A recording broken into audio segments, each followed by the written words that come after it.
Hey Internet, it's Mr. Spoon here to coming to you today with what I call, I guess, a Battlefield 2042 beta review. If anything, it's not really a review, more of just remarks on how I've felt about the beta and my thoughts on it as somebody who really enjoys Battlefield. And I've just kind of stuck with the series ever since I really first started playing it. Like, I'd say seriously in like Battlefield 3, but I had a lot of fun playing in Battlefield 2, leveled a decent amount, and it was a blast. I really did enjoy that game in particular. But Battlefield 4 was definitely where I put like most of my playtime. I have over like 2,000 hours in Battlefield 4 on just one account, and that was, high school, freaking old days back on console when I could just make all those extra accounts that had that, you know, membership from the one account, and then I could just sit there and play online on all these other accounts. And there's a bunch of people playing Battlefield 4 at the time, so I've definitely got probably closer to like 3,000 something hours in that game, at least. But man, I've really just enjoyed this beta. It was a ton of fun in the end of the day, and there's a lot of things to knock for sure with the beta, and one of them was just on screen there a little bit ago. That customization menu where you press T and it pops open, and you can just see all the little, you flick the mouse over, and yeah, you can change your attachments. That was definitely, something to adjust to, and something a lot of people didn't like, and I can definitely agree. And there's just a lot of things in here that really rubbed people the wrong way, but on the whole, this felt like Battlefield. I definitely think they did their own thing that worked for the most part, and there's just a couple of hiccups they had, and that's really what I want to get to today. So, what I'm hearing a lot online really didn't like that they just had tactical sprint and they said it was just a rip-off from Call of Duty when 10 of Call of Duty's 6v6 or 8v8 maps would fit into half of this freaking map. It makes more sense to implement tactical sprints into this Battlefield than any other Battlefield, or for that matter, the game it was originally implemented in, Call of Duty Modern Warfare, back in what, like 2018. It it makes more sense in this game for you to be running faster than it does for a game with a 20th the size of the maps, and you can run even what feels faster than in this game. So it definitely feels like people are a little jaded. I definitely think what's going on is developers have kind of gotten too comfortable with doing the same things and just lifting the same thing from the next, great shooter and just putting it into their shooter. So all the games kind of start to feel homogenous. And you start to see this around like the Advanced Warfare era, and there's that stupid T menu for fixing your stuff every time you spawn if you weren't using the first assault rifle. But a lot of this stuff really cropped its head up in the not assault, Advanced Warfare era, where people were like, oh, hyper movement, blah blah blah, and that really started to take, over the show, and that was everything. Is, how was the movement in your game? Were you doing all these advanced and fancy mechanics? Because if you weren't, you couldn't hold up to Titanfall. And even though Titanfall didn't have the best numbers by any means, it was just, such a cool and fun looking game. Everything looked so awesome. Everybody had to fit in that boat. And then, they went a little bit back and just gave you what they could with the tactical sprint, and it worked out. But at the end of the day, it it works better here. And there's a lot of things that, when you take them from another game and you slap them in a game like this where it's such a big sandbox, a lot of the options that it gives you make way more sense. And especially when, you got to run through a field and then die to a sniper after running for 5 minutes. It felt a lot better if you crossed that field in 3 minutes and 30 seconds than it did if you crossed it in 5 minutes just to get sniped. And then you're back in the battle a minute and a half sooner. So there's just a lot of design decisions that really made sense for what the game is. And, unless you have the illusions to where you want it to be hyper realistic, none of this customization stuff, none of the whole double tap to sprint, that's not realistic. And, none of this right here, the parachuting and just cutting it and the parachuting again and all that. That's the kind of realistic stuff that you find more in, the military sim kind of game. This has been an arcade style shooter for years at this point. And it's definitely apparent in, you know, if that guy wanted to get rezzed by his friend could just go over, go prone next to his body and res him. Like, you know, hot bits of lead still in his body, be damned, that boy can get right back up. So at the end of the day, there's a lot of stuff that this game doesn't do to reinforce, you know, a realism that people are kind of trying to find with it.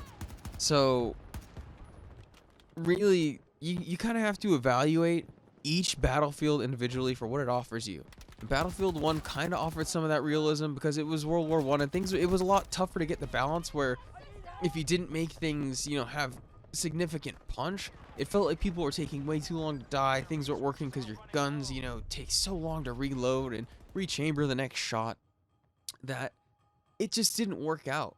And for a lot of that, that's gone from this game. We have high-powered weapons where you die in 3 to 4 shots. So rezzing somebody is more important than it's ever been, but they took the old res animations and, you know, the games with the technically lower powered weapons, but they felt like decently high powered weapons because, you know, you had to hit your couple of shots or you could really just get turned on, and it changed the balance of this game essentially, and the feel that you get from a Battlefield style game. It all got changed by this shift to the modern era. And a lot of people, especially in, you know, the current modern era, I'm talking about real world times, don't really have that experience with a Battlefield 4 and that style of, you know, high powered weapons that can kill you very fast and what it's going to, you know, translate into a game. And at the end of the day, it translates into, hey, you can wipe squads quick, you can kill people quick, and you can also get the floor wiped with you quick. You have to be careful about your positioning. You have to make sure you're using, if you're going on flanks, you need suppressors. You have to make sure you're using the correct, you know, attachments for whatever you're trying to accomplish, because you don't always want to show up on the mini map every time you're shooting, and you want to make sure you're not getting spotted all the time so that you can actually successfully pull off your flanks. There's a lot that goes into just every little bit of Battlefield and all of the, you know, different little choices that you make. And in particular, this game kind of didn't have so many of those choices, at least not in the meaningful ways that you would be expecting. And I'm sorry for the audio cutting out here. There's just a bit too much chatter going on in voice comm, so I dropped it for a second here. And couldn't call in vehicles when it said there wasn't too many on the map. That was another glitch. A lot of the things in this beta just unfortunately didn't work. And I mean, a lot of the guns felt fun. This was you know, this was the gun, really, the assault rifle that everyone was using, and it would save your attachments. So if you died and spawned in, you had to have the gun that you wanted back on you. And I mean, they also had this issue where you were spawning in as the Ron specialist. I wanted to be the medic, so that's why I hopped off the top of that last building and just started running over this way, because I wanted to get in a fight so I could actually kind of die, because I just didn't want to play this character, but I didn't want to waste a ticket for my team. So running over to A just to see what I can get done, just try to get like maybe a couple kills or something, whatever. And yeah, I mean, it's just some of the guns are really fun. Not even gonna lie, like the revolver was definitely a blast to use, but at the end of the day, just some of the stuff was definitely better than others, and ooh, that was just so dirty, bro. Oh my goodness, Basketball 2003 got dunked on. And yeah, there's some of those comps.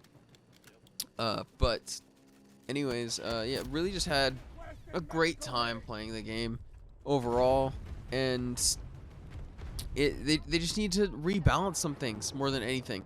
For what they have going here, they definitely have it set up very well. They just need to rebalance what they have going.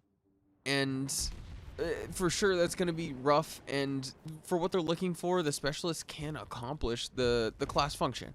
I definitely believe they can, but they really are going to have to, like every other Battlefield, restrict some of the gadgets that they can take, restrict some of the weapon classes that they can take. You don't even have to do it all. Like, you can definitely give more options than you did in previous Battlefields, because that's what DICE has set this entire system up to do, is to give you the option so you can spawn in with, you know, those anti-air rockets, so you can spawn in with the free fire rockets, and not be screwed because you're a medic or because your team needs a medic, but they also need somebody who can hold a rocket so that you can move the tank that's on the hill. So it's definitely a give and a take, and nothing was just working flawlessly, I would say, especially in terms of class selection, but it definitely didn't feel like the game was lacking anything major per se. I definitely think the game like had a good setup. They just have to adjust, like I was saying, just what the operators have access to, so that the operators can actually have distinct play styles available to each one of them, and hopefully, giving the paddles there to all the medics so that they can get good reses off, because the current setup they have for reviving people almost makes reviving people just 100% not worth it, man. At the end of the day, I'd rather just like try not to revive somebody and just kill everybody in the area, and then maybe go for a revive while I'm prone on the ground, because it's just such a bad setup currently. And I mean, oh, that's not even considering that they had that animation where in the cinematic they had all those people running around with the freaking defibs and zapping each other in the freaking knife and defib fight, but you can't even hold defibs in this game, so like what the hell was that? That's a lie. There'll be plenty of videos calling that shit out, I'm sure. But yeah, I mean, it's just kind of rough. It was really fun, and things played out really well. This revolver felt freaking amazing. There was just so much that they got wrong in this beta that I'll definitely be talking more about here in a second. But I'm just gonna let this one rock for you guys so you can see this amazing skill. Oh, he's pissed! He's fucking mad! Oh, that's getting recorded. Alright, that did in fact get recorded in case you couldn't tell. But really, when you're talking about a beta and one that was run well, you can't look any further than right here, Halo Infinite. I was in both of the beta play tests, and Big Team Battle was freaking awesome, but getting good footage of Big Team Battle where things weren't going to absolute crap, and one side wasn't getting pub stomped, and I could actually remember to record because I wasn't so into it, because the gameplay got so intense in these Infinite betas that like I would sit there and go on like a 9 or 10 kill streak and forget to record it because just so much is going on. But they really did a good job in this beta of giving everything where it needed to a distinct feel. And if you're going to differentiate classes in Halo versus, classes in Battlefield, I would definitely say, that's essentially fulfilled by the guns. The guns give you a different class of play style every time you pick them up. They do different things for you based on, what part of the map you're in, where you're looking to fight. So like that whole plasma pistol thing, I got it off the wall earlier and was using it to see if I could mosh pit. I killed a guy and found a shotgun. I know these short little hallway corners, if I can sit here and swing back and forth, I can control a major rotation point on the map where you can actually get across safely. Because, I mean, look at how fast I can sprint from side to side there and, actually be in cover. If I lock this down, I can essentially lock off half the map rotation from the enemy, and they don't get to use it, while my team gets to run around all on the other side of the map and do whatever they want. And it really just works out well when you actually set up your different weapons, your different play styles to have meaningful, impact on certain areas of the map and certain things you're doing. They definitely have decent, if not great, map design there in Battlefield 2042. This is wonderful map design with a fantastic weapon balance where, all of your class variation is essentially in your weapons, just about and how you use them in this sandbox. Whereas the other sandbox is bigger, and a lot more of it is about how you actually implement all of the tools given to you, from your loadout, instead of, what you're just finding, which is more of that, small arena sandbox style Halo gameplay. And because of those like variations, it's a lot easier for them to give you a small bite-sized portion of Halo Infinite, have it turn out good. But when you're looking at something like this with Battlefield, they tried to just give us one map, only a couple weapons here and there, and just the meaningful gadgets that we needed to actually, make it work, when helicopters were just crazy overpowered. I mean, I don't want to say crazy. I love flying the Little Bird. I definitely flew like a ton back at Battlefield 4. I really do like flying in a helicopter, but the Little Birds don't need rockets like that, man. And if they do, they need a higher cooldown. It seemed like they had a multi-flare system, and that was a big no-no that I thought we learned our lesson from in Battlefield 3. But again, that was for beta, so maybe it was just that these things could actually get up and get out in the air and actually be playable in a match. And a lot of times, the matches did actually end up playing out decently well, even if helicopters were spamming around.